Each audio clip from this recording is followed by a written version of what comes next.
Assalamualaikum warahmatullahi wabarakatuh. Selamat datang kembali di channel Kisah Warganet. Di kesempatan kali ini ada sebuah cerita yang berjudul Kemistisan Kamar Nomor 13.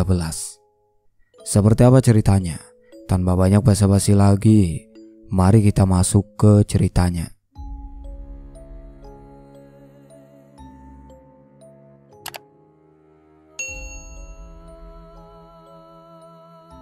Kota B, dengan suasana yang ramai dan modern di pusatnya, menyimpan sudut-sudut gelap yang jarang diketahui orang luar.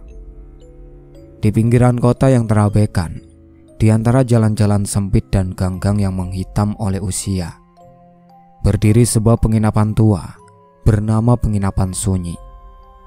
Bangunan itu memiliki tampilan yang kusam, dengan cat yang mengelupas dan jendela-jendela yang berdebu. Namun, penginapan ini masih terus beroperasi, meski seringkali terlihat sepi dan tidak terawat. Pada suatu malam yang dingin dan berkabut, suasana di sekitar Penginapan Sunyi terasa semakin mencekam. Kabut tebal menutupi jalanan, mengubah setiap sudut kota menjadi siluet yang samar. Suara angin yang menderu menerobos kesunyian malam, membuat suasana di sekitar penginapan semakin menegangkan. Di dalam ruang resepsionis yang remang-remang, lampu berkedip-kedip memberikan suasana yang aneh. Meja resepsionis yang terbuat dari kayu tua terlihat kusam, dengan sejumlah kunci kamar yang tergantung di belakangnya. Hanya ada seorang penjaga penginapan yang terlihat tua, Pak Sani, dengan wajah yang penuh kerutan dan mata yang menunjukkan kepenatan hidup. Tiba-tiba, pintu penginapan berderi terbuka dan seorang wanita muda, Mira, memasuki penginapan. Dia baru saja tiba di kota B untuk urusan pekerjaan dan merasa kelelahan setelah perjalanan panjang. Mira menatap sekeliling dengan rasa ingin tahu dan sedikit kekhawatiran. Penginapan ini nampak jauh dari kesan nyaman yang dia bayangkan. Pak Sani mengangkat kepalanya dan tersenyum ramah, meskipun senyumannya tidak mampu menyembunyikan keletihan di matanya. Selamat malam, Nona. Selamat datang di Penginapan Sunyi. Ada yang bisa saya bantu? Tanyanya dengan nada lembut. Mira tersenyum, berusaha untuk terlihat tenang. Saya ingin menginap semalam. Apa ada kamar yang tersedia? Pak Sani memeriksa daftar di mejanya dan mengangguk. Kami memiliki beberapa kamar yang tersedia, namun jika boleh saya sarankan, ada satu kamar yang mungkin tidak cocok untuk Anda. Mira menatap Pak Sani dengan bingung. Kenapa? Kamar itu tidak nyaman. Pak Sani terlihat ragu sejenak. Sebenarnya, kamar itu memiliki sejarah yang tidak biasa. Kamar nomor 13, banyak tamu yang menghindarinya karena cerita-cerita yang beredar. Cerita apa?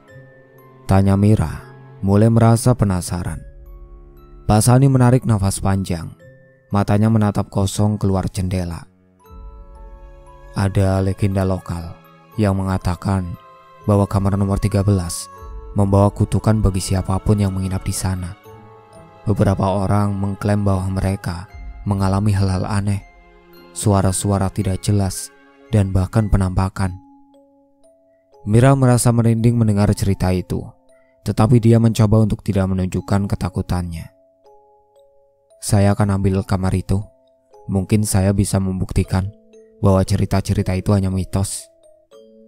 Pak Sani tidak bisa menyembunyikan kekhawatiran di wajahnya. Dia mengambil kunci kamar nomor 13 dari gantungan dan menyerahkannya kepada Mira. Jika Anda yakin, saya akan memberi kunci kamar tersebut. Namun, saya hanya ingin Anda berhati-hati. Mira menerima kunci dengan tangan yang sedikit bergetar dan mengucapkan terima kasih sebelum menuju ke lorong penginapan. Suasana di lorong semakin mencekam dengan lampu yang berkedip-kedip dan dinding yang penuh dengan noda dan debu. Ketika dia mencapai kamar nomor 13, dia merasakan hawa dingin yang tidak biasa. Dia memasukkan kunci ke dalam lubang kecil dan memutar kunci dengan perlahan Dengan bunyi derit, pintu kamar terbuka. Mira melangkah masuk dan pintu di belakangnya tertutup dengan sendirinya, menciptakan suara yang mengerikan di lorong. Kamar itu gelap dan kumuh, dengan lampu yang berkedip-kedip dan tirai jendela yang sudah usang. Di atas meja dia melihat sebuah foto tua yang terletak di tengah-tengah ruangan, menunjukkan seorang perempuan dengan senyum misterius. Mira merasa ada sesuatu yang tidak beres dengan foto itu, tetapi dia mencoba untuk mengabaikannya dan menenangkan diri. Dengan perasaan cemas yang terus meningkat, Mira memutuskan untuk berbaring di tempat tidur. Tapi sebelum dia sempat memejamkan mata, dia mendengar suara ketukan pelan di pintu, diikuti oleh bisikan-bisikan samar yang tidak bisa dimengerti. Suara-suara itu membuat tubuhnya bergetar dan hatinya berdetak kencang. Kegelapan malam di kamar nomor 13 semakin terasa mencekam, dan Mira merasa seolah berada di ambang sesuatu yang sangat menakutkan. Kegelapan yang menyelimuti kamar seolah hidup, dan cerita-cerita tentang kutukan kamar itu mulai terasa semakin nyata. Kota B malam itu dipenuhi dengan suasana yang sibuk. Tetapi kekacauan di pusat kota juga berarti banyak hotel penuh dengan tamu yang mencari tempat beristirahat. Mira, seorang perempuan muda yang datang untuk urusan pekerjaan, merasa frustasi dan lelah setelah berkeliling mencari akomodasi. Setelah mencoba beberapa hotel di pusat kota, Mira menghela nafas berat saat menerima berita buruk dari resepsionis hotel terakhir yang dia coba. "Maaf Nona, semua kamar kami sudah penuh malam ini. Kami tidak dapat menawarkan akomodasi lagi," ujar resepsionis dengan nada menyesal. Mira meremas ponselnya, mencoba untuk menenangkan diri. Dia memeriksa daftar hotel di ponselnya dan menemukan satu opsi terakhir di pinggiran kota, penginapan sunyi. Dengan sedikit harapan, dia memutuskan untuk menuju ke sana. Meskipun saat itu sudah larut malam. Sesampainya di penginapan sunyi, Mira melihat bangunan tua yang tampak kumuh dengan papan nama yang hampir tidak terbaca. Kabut malam menyelimuti area sekitar, dan lampu jalanan yang redup menciptakan suasana yang menakutkan. Mira mengumpulkan keberaniannya dan melangkah masuk.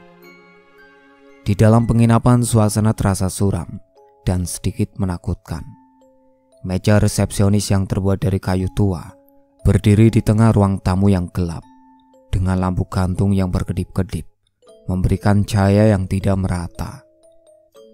Di belakang meja, seorang pria tua bernama Pak Sani duduk dengan tenang. Dia memiliki wajah yang penuh kerutan dan mata yang menunjukkan kepenatan hidup. Pak Sani mengangkat kepalanya dengan tersenyum ramah, meskipun senyumannya tampak canggung dan tidak sepenuhnya menyenangkan. "Selamat malam Nona, ada yang bisa saya bantu?" Mira mendekati meja resepsionis dan menjelaskan situasinya. "Selamat malam, saya sedang mencari tempat untuk menginap. Semua hotel di pusat kota sudah penuh dan saya terpaksa datang ke sini. Apakah ada kamar yang tersedia?" Pak Sani memeriksa daftar di mejanya dengan teliti. Wajahnya menunjukkan tanda-tanda kekhawatiran. Mari kita lihat," dia berkata sambil menggeser kertas dan memeriksa catatannya. "Sayangnya, kami hanya memiliki satu kamar tersisa malam ini." Mira merasa lega mendengar berita itu. "Oh, bagus. Saya akan ambil kamar itu." Pak Sani memandang Mira dengan tatapan yang agak khawatir. "Sebenarnya, Nona, hanya ada satu kamar yang tersisa, dan itu adalah kamar nomor 13. Mira mengangkat alisnya. "Kamar nomor 13? Apakah ada masalah dengan kamar itu?" Pak Sani tampak ragu-ragu sejenak, lalu menghela nafas panjang. "Ada beberapa cerita lokal tentang kamar itu. Beberapa orang mengatakan bahwa kamar nomor 13 membawa kutukan. Ada yang melaporkan mengalami pengalaman aneh seperti suara-suara tidak jelas atau penampakan. Saya hanya ingin Anda tahu tentang hal ini sebelum Anda memutuskan. Mira merasa merinding mendengar cerita itu, tetapi dia juga merasa tidak memiliki pilihan lain.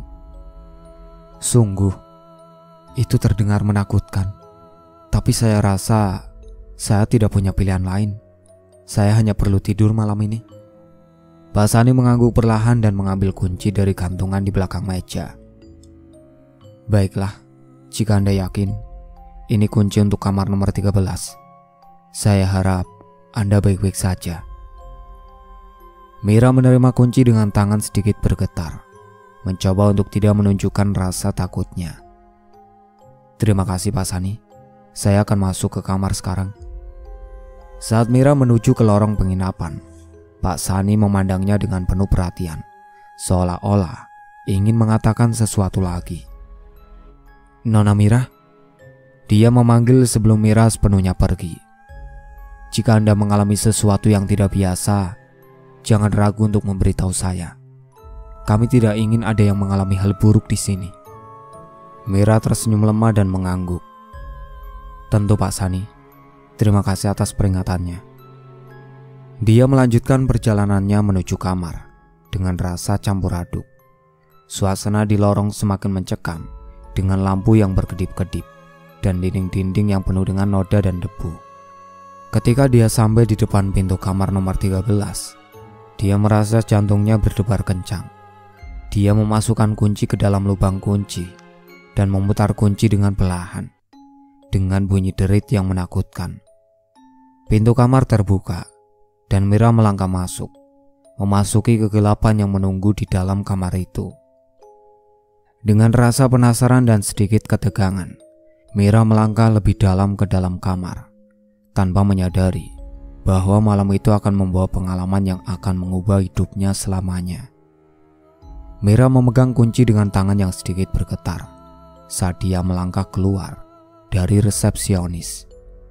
Lorong menuju kamar nomor 13 tampak lebih suram dan mencekam daripada yang dia bayangkan.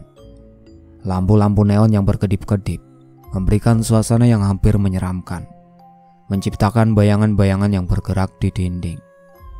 Langkah kaki Mira bergema di lorong yang kosong, seolah-olah dia sendirian di dunia yang gelap.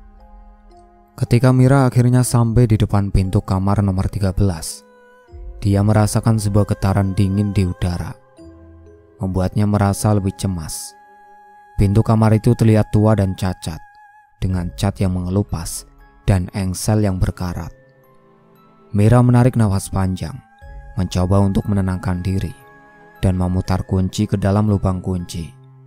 Pintu berderit keras saat dia membukanya, menciptakan bunyi yang menakutkan di dalam kesunyian malam. Dia melangkah masuk ke dalam kamar, dan suasana di dalamnya lebih buruk daripada yang dia harapkan. Kamar itu tampak kotor dan tidak terawat, dengan tirai jendela yang compang-camping dan lampu yang berkedap-kedip, seperti ada di lorong. Ada bau lembab dan sedikit busuk di udara. Mira menyalakan lampu samping tempat tidur, dan lampu itu berkedip sebelum akhirnya menyala penuh. Saat Mira mengamati ruangan, matanya tertuju pada sebuah meja di sudut kamar.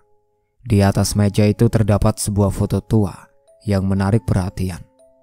Foto tersebut menunjukkan seorang perempuan dengan senyum misterius di wajahnya. Senyum itu terasa aneh dan tidak alami, membuat Mira merasa merinding. Dia mendekati meja dengan hati-hati, menatap foto tersebut. Siapa wanita ini? Gumamnya kepada dirinya sendiri. Tiba-tiba dia mendengar suara ketukan pelan dari arah pintu, diikuti oleh bisikan-bisikan samar. Mira terkejut dan menoleh ke arah pintu, tetapi tidak ada orang yang tampak di luar. Jantungnya berdegup kencang saat dia kembali menatap foto itu. Senyum wanita dalam foto tampaknya semakin mengerikan saat mata Mira memperhatikannya lebih dekat. Mira berusaha menenangkan diri dan berkata dengan suara yang lebih tenang, "Ini pasti hanya sugesti pikiran saya. Tidak ada yang aneh di sini." Namun suasana di dalam kamar semakin terasa menegangkan.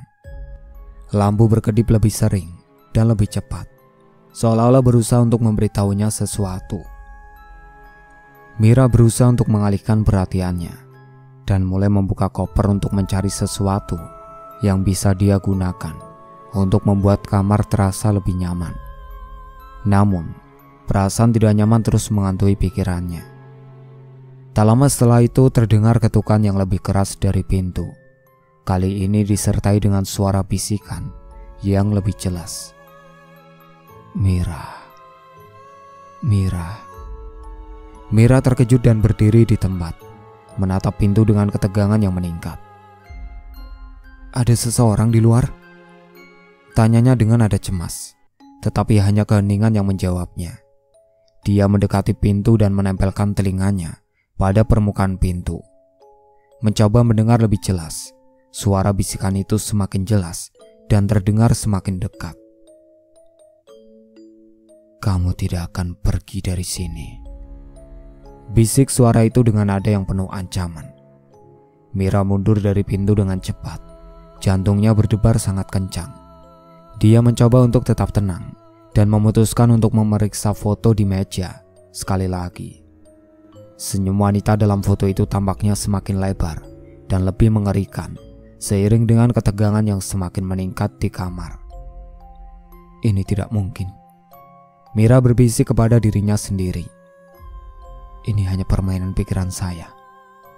Namun saat dia mencoba untuk meyakinkan dirinya, lampu di kamar tiba-tiba mati, meninggalkan Mira dalam kegelapan total. Mira meraba-raba untuk mencari saklar lampu dan merasakan keringat dingin mengalir di dahinya. Dalam kegelapan, suara bisikan itu kembali terdengar, semakin dekat, semakin menakutkan. Ketika lampu akhirnya menyala kembali, Mira merasa lega, tetapi dia merasa ada sesuatu yang berbeda di kamar itu. Dia melihat kembali ke meja dan menyadari bahwa foto wanita itu telah berpindah tempat dari meja ke lantai. Terbalik dengan senyum yang masih sama menawannya, namun dengan sedikit perubahan yang menakutkan. Ini bukan tempat yang aman, gumam Mira dengan suara gemetar. Mulai merasa bahwa dia terjebak dalam situasi yang jauh lebih menyeramkan daripada yang dia bayangkan. Mira merasakan perasaan terjebak yang semakin kuat, seolah-olah ruangan itu sendiri berusaha menahannya. Dengan rasa panik yang meningkat, dia mencoba untuk menemukan cara untuk keluar dari kamar tersebut. Tetapi perasaan bahwa ada sesuatu yang mengawasinya terus menghantuinya. Saat malam semakin larut, Mira tahu bahwa dia harus menghadapi kegelapan dan misteri yang tersembunyi di dalam kamar nomor 13, atau menemukan cara untuk melarikan diri dari tempat yang tampaknya memiliki kekuatan jahat yang tidak bisa dijelaskan. Malam pertama Mira di kamar nomor 13 dimulai dengan suasana yang tenang, tetapi rasa tidak nyaman terus mengganggu pikirannya. Dia berusaha untuk tidur dengan memejamkan mata dan berusaha mengabaikan ketegangan yang dirasakan. Namun saat malam semakin larut, ketenangan itu mulai pecah dengan suara-suara aneh yang tidak bisa dijelaskan. Mira terjaga dari tidurnya saat mendengar kutukan pelan di pintu. Suara itu terdengar seperti jari-jari yang mengetuk secara lembut, tetapi terputus-putus dan tidak beraturan. Mira mengerutkan kening, mencoba menenangkan diri dan berkata pada dirinya sendiri bahwa itu mungkin hanya suara-suara dari lorong atau mungkin dari pipa-pipa yang mengalir.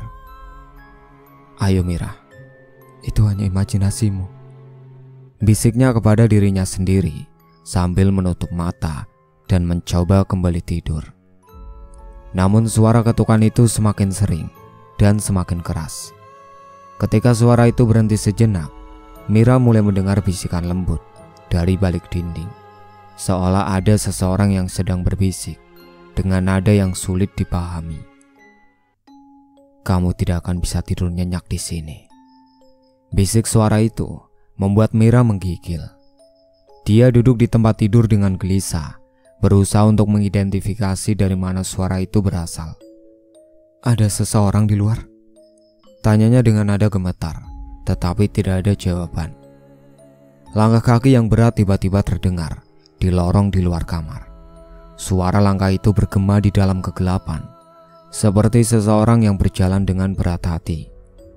Mira berdiri dan mendekati pintu dengan hati-hati, memegangi gagang pintu dan menempelkan telinganya ke pintu untuk mendengarkan lebih jelas. "Tolong, siapa di luar?" Mira berteriak, tetapi hanya keheningan yang menjawabnya. Dia kembali ke tempat tidur, merasa lebih cemas dari sebelumnya. Suara-suara aneh dan langkah kaki yang tidak terlihat semakin intens, menyebabkan suasana di kamar semakin mencekam. Dia menatap ke arah cermin di sudut kamar, berharap melihat sesuatu yang bisa mengalihkan perhatiannya dari ketegangan yang dirasakannya. Tiba-tiba lampu kamar berkedip-kedip lagi sebelum mati total. Kegelapan menyelimuti kamar dan Mira merasa jantungnya berdetak semakin kencang. Dalam kegelapan, dia melihat bayangan samar di cermin, dan bayangan itu tampak semakin jelas seiring dengan mata yang terbiasa dengan gelap. Mira mencoba bernafas dalam-dalam untuk menenangkan diri, tetapi kemudian dia melihat sesuatu yang membuatnya terkejut. Cermin itu tampak bergetar, dan tiba-tiba sebuah retakan muncul di tengah-tengahnya. Retakan itu menyebar seperti sarang laba-laba, dan di balik retakan, dia melihat sekilas wajah seorang pria yang pucat dengan mata kosong menatapnya. Mira melompat mundur dengan terkejut, tubuhnya bergetar hebat. Tidak mungkin, teriaknya, dan lampu tiba-tiba menyala kembali, membuat bayangan pria di cermin menghilang seketika. Dia meraba-raba dinding, mencari saklar lampu dan mencoba mengembalikan kenyamanan yang sempat hilang.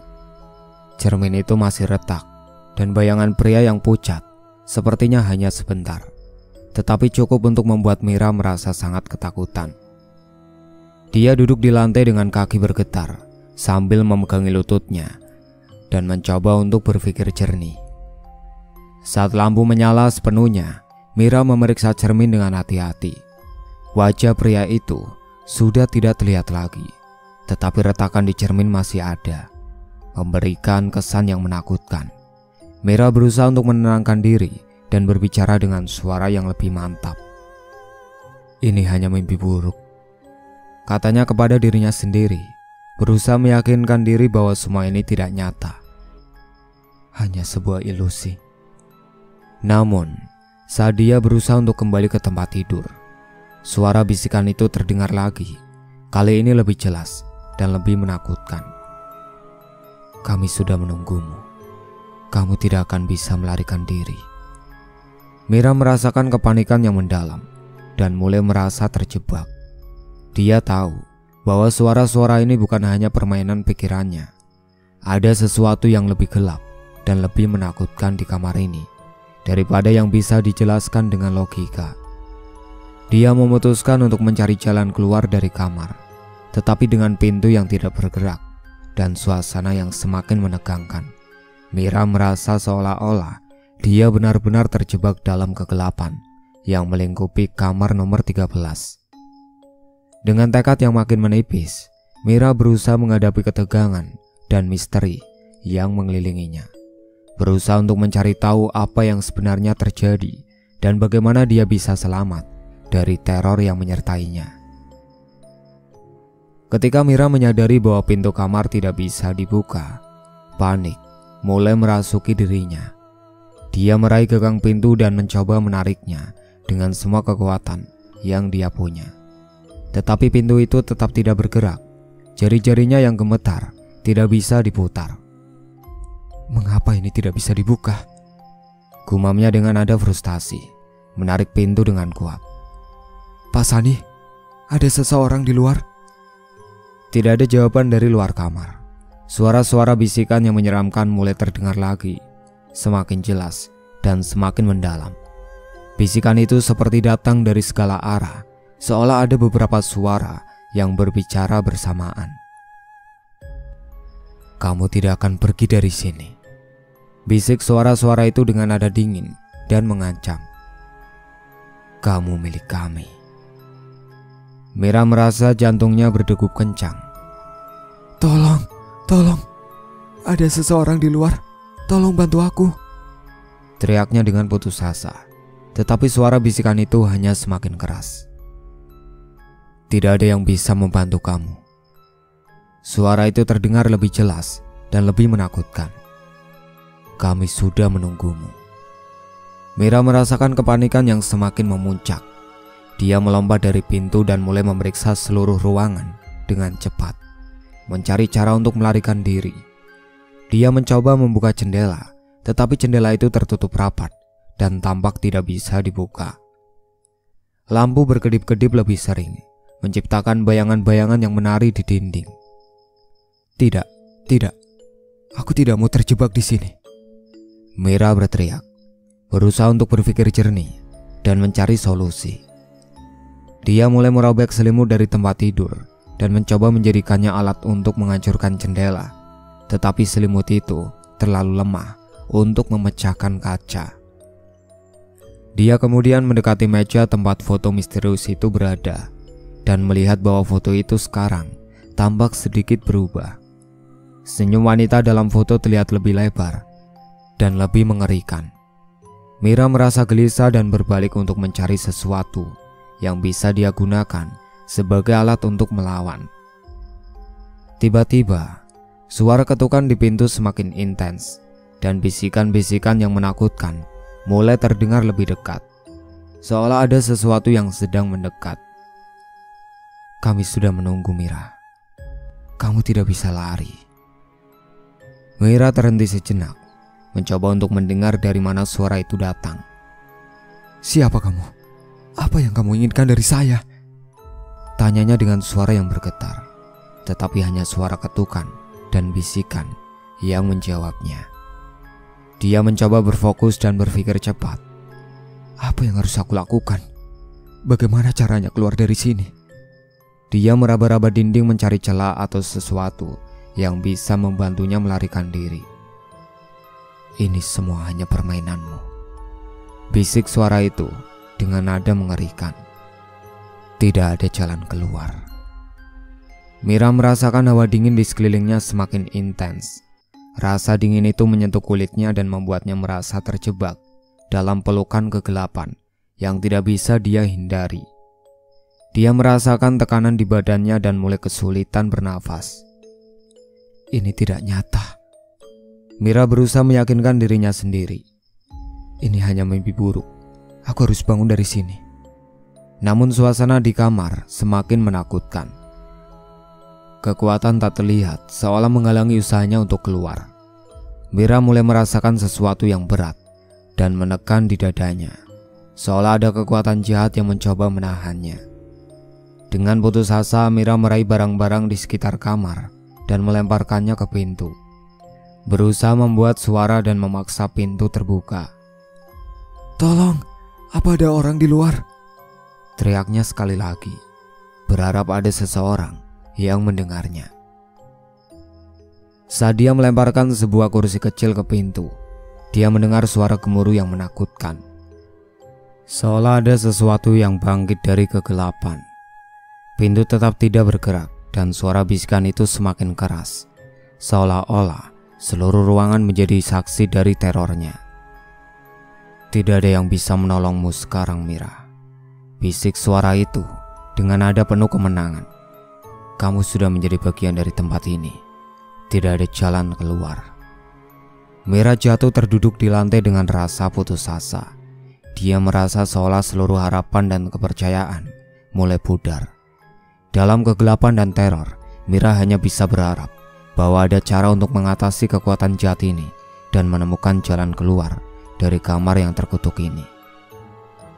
Malam semakin larut dan kegelapan di kamar nomor 13 tampak semakin menakutkan. Mira duduk di lantai, tubuhnya bergetar dengan ketegangan. Lampu berkedip-kedip dengan frekuensi yang semakin cepat, menciptakan bayangan-bayangan yang bergerak di sekitar kamar. Suara bisikan yang mengerikan masih bergema di telinga Mira, membuatnya merasa terperangkap dalam mimpi buruk yang tak berujung. Ketika lampu berkedip lagi, Mira melihat sesuatu yang membuat jantungnya berdegup kencang. Di sudut kamar, di balik bayangan gelap, dia melihat sosok pria dengan wajah pucat. Pria itu berdiri di sana dengan tatapan kosong, tampak tidak bergerak, tetapi semakin lama semakin mendekat setiap kali lampu menyala dan mati. Tidak, ini tidak mungkin. Mira berbisik dengan suara gemetar, mencoba berusaha untuk tidak panik. Dia meraih sebuah vas bunga di meja dan mengangkatnya sebagai senjata, siap untuk melawan jika diperlukan.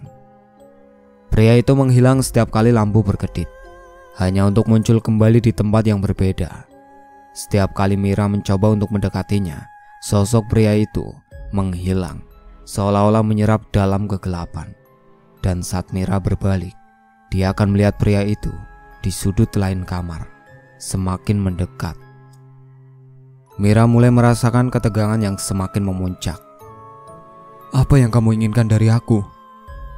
tanyanya dengan berteriak. Suaranya penuh dengan ketakutan dan frustasi. Pria itu tidak menjawab, tetapi setiap kali lampu berkedip, senyumnya semakin lebar dan lebih menakutkan. Mira merasakan hawa dingin menyebar di sekelilingnya, seolah ada sesuatu yang menekan dan mengikatnya. Dia berusaha keras untuk tetap bergerak, melawan rasa putus asa yang hampir melumpuhkannya. Lampu berkedip lebih cepat dan lebih sering, membuat Mira hampir tidak bisa melihat dengan jelas. Pria itu terus muncul dan menghilang, dan Mira mulai merasa seperti berada dalam sebuah permainan yang sangat menakutkan. Dia berlari ke arah lain kamar, berusaha untuk menemukan cara melarikan diri, tetapi pria itu selalu berada di tempat yang dia cari. "Jangan dekati aku," teriak Mira, berusaha melawan dengan semua kekuatan yang dia miliki. Dia mengangkat vas bunga dan melemparkannya ke arah pria itu setiap kali dia muncul. Tetapi vas itu hanya mengenai dinding dan pecah berkeping-keping di lantai. Tiba-tiba, lampu mati total dan kamar menjadi gelap gulita. Mira berdiri di tengah kegelapan, terengah-engah, mendengarkan suara nafasnya sendiri dan suara bisikan yang semakin mendalam dan menakutkan. Dalam kegelapan dia merasakan sesuatu yang dingin dan lembut menyentuh kulitnya, membuatnya merasa semakin terjebak. Lampu menyala kembali dengan cahaya yang paling redup, dan Mira melihat pria itu berdiri sangat dekat dengannya. Hanya beberapa inci dari wajahnya. Wajah pria itu sangat pucat, hampir transparan, dan matanya kosong, menatap langsung ke dalam mata Mira. Senyumnya lebar dan menakutkan, seolah-olah dia menikmati ketakutan Mira. Pria itu berbisik dengan suara yang menusuk hati. "Aku sudah lama menunggumu." Mira merasa seperti seluruh tubuhnya membeku. Dia berdiri di tempat, tidak bisa bergerak, hanya bisa menatap pria itu dengan ketakutan yang mendalam. Suara bisikan itu terasa seperti racun yang menyebar ke seluruh dirinya, membuatnya merasa seolah-olah dia tidak akan pernah bisa melarikan diri. "Tidak!" Mira berteriak, melawan rasa takutnya dengan semua kekuatan yang dia miliki. "Aku tidak akan tinggal di sini." Dia berlari menuju pintu lagi, berusaha keras untuk membuka pintu dengan tangannya gemetar. Pintu tetap tertutup rapat, dan Mira merasakan tekanan dari kekuatan yang terlihat semakin kuat, seolah-olah ada sesuatu yang menghalangi setiap usahanya untuk keluar. Dalam keadaan putus asa, Mira mencari apapun yang bisa digunakan untuk memecahkan pintu. Dia berusaha menenangkan diri dan berpikir cepat. Dia mengambil sebuah kursi yang tersisa dan mengangkatnya, bersiap untuk memecah pintu jika diperlukan. Saat dia mencoba memecahkan pintu, pria itu tiba-tiba menghilang, hanya untuk muncul lagi di sudut ruangan yang gelap. Senyumnya masih melebar dan bisikannya terus terdengar di telinganya. "Kamu tidak bisa melarikan diri, Mira. Kamu sudah menjadi bagian dari tempat ini." Mira merasa seperti seluruh harapan mulai memudar. Namun dengan satu dorongan terakhir, dia menumbuhkan kursi ke pintu dengan sekuat tenaga, berharap bisa memecahkannya dan menemukan jalan keluar dari teror yang menantinya. Saat kursi menghantam pintu, terdengar suara retakan yang memekakan telinga, dan pintu mulai terbuka perlahan. Mira merasakan harapan baru yang mengalir dalam dirinya saat pintu terbuka sedikit demi sedikit, dan dia berlari keluar dari kamar, meninggalkan kamar nomor 13 dan segala kegelapan yang ada di dalamnya. Keesokan harinya, matahari pagi menyinari kota B dengan sinarnya yang cerah. Tetapi suasana di penginapan sunyi tidak menunjukkan tanda-tanda keceriaan. Pak Sani, pemilik penginapan yang tua dan misterius, memulai harinya dengan rutinitas yang tenang. Dia berjalan di lorong-lorong penginapan dengan langkah perlahan, memeriksa kamar-kamar yang ada. Saat dia mendekati kamar nomor 13, dia memperhatikan bahwa pintu kamar tersebut tampak dalam keadaan terkunci dari dalam. Senyumnya yang tenang tidak menunjukkan tanda-tanda kekhawatiran, seolah-olah dia sudah sangat familiar dengan situasi seperti ini. Pak Sani berhenti di depan pintu dan mengeluarkan kunci dari saku bajunya. Dia memasukkan kunci tersebut ke dalam lubang kunci dan memutar dengan hati-hati. Pintu membuka dengan suara berderit yang familiar, dan Pak Sani melangkah masuk dengan sikap tenang, seolah dia sedang memasuki ruangan yang biasa saja. Di dalam kamar, suasana terasa dingin dan sunyi. Cahaya matahari yang masuk melalui jendela hanya sedikit menyinari ruangan yang gelap, menciptakan bayangan-bayangan yang menari di dinding. Pak Sani memeriksa kamar dengan teliti, matanya yang tajam menilai setiap sudut. Apa yang terjadi di sini? Gumamnya dengan nada suara yang rendah dan penuh arti. Matanya tertuju pada meja di tengah ruangan, di mana foto misterius terletak. Foto itu sebelumnya adalah gambar wanita dengan senyum aneh, tetapi sekarang foto itu menunjukkan wajah Mira dengan senyum yang mengerikan dan tampak hampir supernatural. Pak Sani mendekati meja dan memeriksa foto tersebut dengan seksama.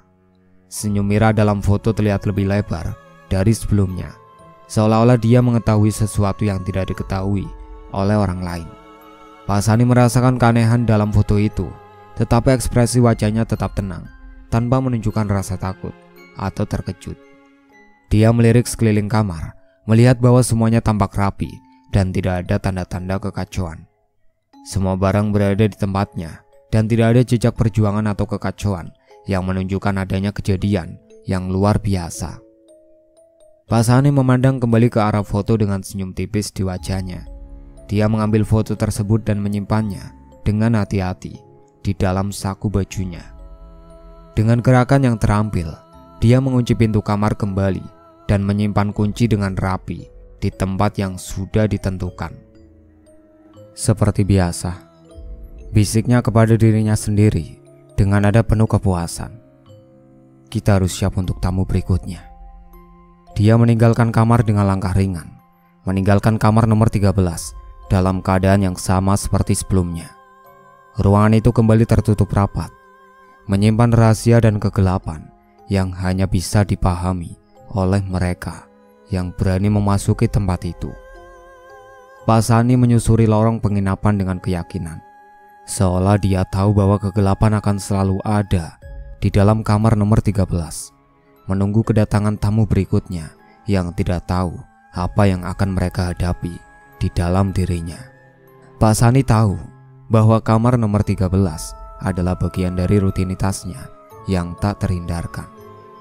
Sebuah tempat di mana kegelapan dan misteri tersembunyi, siap untuk menyambut siapapun yang terlalu berani untuk tinggal di dalamnya. Matahari mulai meredup dan langit berubah menjadi warna jingga keemasan saat sore hari menjelang malam. Suasana di penginapan sunyi tampak tenang, tetapi aura misteri masih menggantung di sekitar tempat tersebut. Pak Sani berdiri di meja resepsionis, bersiap untuk menyambut tamu-tamu baru yang mungkin datang pada malam hari. Tiba-tiba, pintu penginapan terbuka dan seorang tamu baru, seorang pria parubaya bernama Dani, melangkah masuk. Dia tampak lelah setelah perjalanan panjang dan membawa koper besar di tangannya. Dani memandang sekitar penginapan dengan sedikit curiga, tetapi kemudian berfokus pada Pak Sani di meja resepsionis. "Selamat sore," sapa Dani. "Saya ingin memesan kamar untuk malam ini. Apakah ada kamar yang kosong?" Pak Sani tersenyum dengan tenang dan mengangkat bahunya sedikit, seolah tidak ada yang luar biasa dari pertanyaan tersebut. "Selamat sore. Kami memang masih memiliki satu kamar kosong." Dani mengernyitkan kening sedikit, merasa sedikit ragu. "Kamar mana yang tersedia?" Pak Sani mengambil sebuah kunci dari laci meja dan meletakkannya di atas meja dengan gerakan pelan. "Kamar nomor 13. Hanya kamar itu yang tersisa." Dani menatap kunci tersebut dengan sedikit kecurigaan. "Kamar nomor 13? Ada alasan khusus mengapa hanya kamar itu yang tersisa?" Pak Sani mengangguk dengan senyum tipis. "Kamar nomor 13 adalah satu-satunya yang tersedia. Kami seringkali tidak memiliki banyak waktu yang memilih kamar ini. Apakah Anda keberatan?" Dani merasakan sedikit ketidaknyamanan mendengar penjelasan tersebut, tetapi dia juga tidak ingin mencari penginapan lain di malam hari. "Tidak masalah, aku akan ambil kamar itu." Pak Sani masih tersenyum, tampak puas dengan keputusan Dani. "Bagus, silakan ambil kunci ini. Jika ada yang Anda butuhkan, jangan ragu untuk menghubungi saya." Dani menerima kunci dari Pak Sani dan berjalan menuju lorong penginapan. Pak Sani mengamati Dani dengan tatapan penuh arti. Senyumnya semakin lebar saat Dani mendekati kamar nomor 13. Ketika Dani memasuki lorong dan menemukan pintu kamar, dia merasakan suasana yang sedikit aneh, tetapi tidak terlalu memikirkannya. Malam semakin larut dan suasana di dalam kamar nomor 13 mulai menjadi semakin dingin dan mencekam. Dani membuka pintu kamar dengan susah payah. Suara deritan pintu memenuhi ruangan. Setelah masuk ke dalam, dia mulai mengatur barang-barangnya dan mengamati kamar dengan cermat. Ketika dia menyalakan lampu, Dani memperhatikan bahwa ruangan itu terlihat normal. Meskipun terasa agak dingin, dia merasa lega, tetapi sesuatu dalam dirinya masih terasa tidak nyaman. Dani mencoba untuk menenangkan diri dan berbaring di tempat tidur, tetapi ketenangan itu segera terganggu oleh suara-suara yang mulai terdengar dari luar kamar. Ketukan pelan di pintu, bisikan tak jelas yang merayap di balik dinding. Dia berdiri dan memeriksa pintu dan jendela, tetapi semuanya tampak terkunci dengan baik. Tiba-tiba, lampu mulai berkedip dengan cepat, dan Dani melihat bayangan-bayangan yang bergerak di sekitar kamar. Kegelapan mulai menyelimuti ruangan dengan semakin intens. Dani merasakan hawa dingin yang menyelimuti tubuhnya, dan dia mulai merasakan ketegangan yang semakin meningkat. Saat Dani mencoba untuk mencari tahu dari mana suara-suara tersebut berasal, dia melihat sosok pria dengan wajah pucat muncul di cermin, hanya untuk menghilang ketika lampu menyala kembali. Hati Dani berdebar kencang, dan dia berusaha mencari cara untuk melarikan diri, tetapi semua usaha tampaknya sia-sia. Ketika lampu mati total dan kamar dipenuhi oleh kegelapan, Dani merasakan sesuatu yang dingin dan lembut menyentuh kulitnya. Suara bisikan itu semakin jelas, seolah-olah suara itu datang dari semua arah, berbicara langsung ke telinganya. "Selamat datang," bisik suara yang mengerikan. "Kami sudah menunggumu." Dani berteriak dalam kegelapan, terjebak dalam teror yang tidak bisa dia hindari. Dia mencoba melawan, tetapi bayangan-bayangan gelap semakin mendekat, dan sosok pria dengan wajah pucat muncul di hadapannya. Senyum menakutkan tetap terukir di wajahnya. Pak Sani yang berdiri di luar kamar dengan senyum penuh arti, menutup pintu dengan lembut dan mengunci dari luar. Dia memandang kunci yang terletak di tangan dan merasakannya dengan penuh kepuasan. "Sampai jumpa lagi," gumam Pak Sani dengan nada yang penuh misteri dan kegembiraan. Sepertinya kamar nomor 13 akan segera siap untuk tamu berikutnya. Dengan itu Pak Sani berbalik dan meninggalkan penginapan, meninggalkan Dani dalam kegelapan yang tak tertembus dan teror yang menanti untuk menyambutnya dengan penuh kegembiraan. Kegelapan di kamar nomor 13 kembali menyelimuti ruang, menunggu tamu berikutnya yang berani memasuki tempat yang terkutuk ini. Itulah akhir cerita yang berjudul Kemistisan Kamar Nomor 13. Sekian dari saya. Wassalamualaikum warahmatullahi wabarakatuh.